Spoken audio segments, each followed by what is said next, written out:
بسم اللہ الرحمن الرحیم۔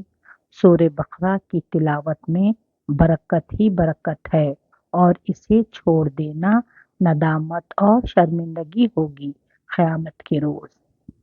سورہ بقرہ آیت number 131 to 140 only Urdu translation.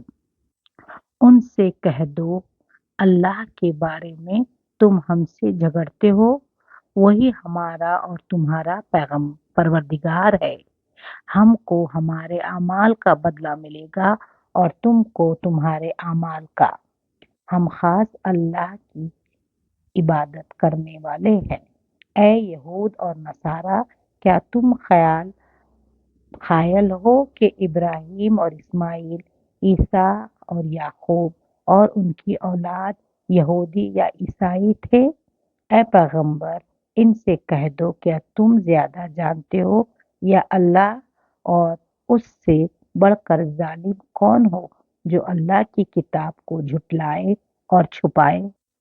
اے مسلمانوں، تم کہہ دو کہ ہم ایک اللہ پر ایمان لائے اور جو کتاب ہم پر اتری اس پر، اور جو کتاب ابراہیم، اسماعیل، عیسیٰ، یعقوب اور ان کی اولاد پر نازل ہوئی، اور ان پر جو کتابیں موسیٰ اور عیسیٰ کو عطا ہوئی ان پر، اور جو دوسرے پیغمبروں کو پروردگار کی طرف سے ملی ان پر، اور سب پر ایمان لائے۔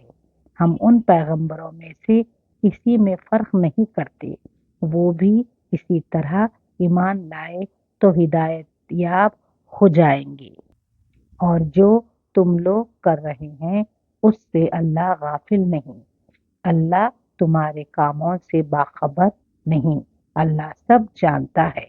ہمارا عمل اللہ کے فرمانبردار بننا ہے، ہمارے نیک اعمال ہی کام آنے والے ہیں۔ کوئی آسمانی کتاب پر فرق نہیں کرنا ہے، کوئی پیغمبروں میں فرق نہیں کرنا، قرآن پر ایمان لانا ہے اور عمل کرنا اور دوسروں تک پہنچانا ہماری ذمہ داری ہے۔ دعا: اے اللہ، ہمیں صراط مستقیم پر قائم رکھ اور اپنے حفظ و امان میں رکھ، قرآن کو پابندی سے سمجھ کر پڑھنے کی ہدایت عطا فرما، آمین ثم آمین۔ آج کی حدیث: رسول اللہ صلی اللہ علیہ وسلم نے فرمایا، جس شخص کے ساتھ اللہ تعالیٰ بھلائی کا ارادہ کرتا ہے اسے دین کی سمجھ عطا فرما دیتا ہے۔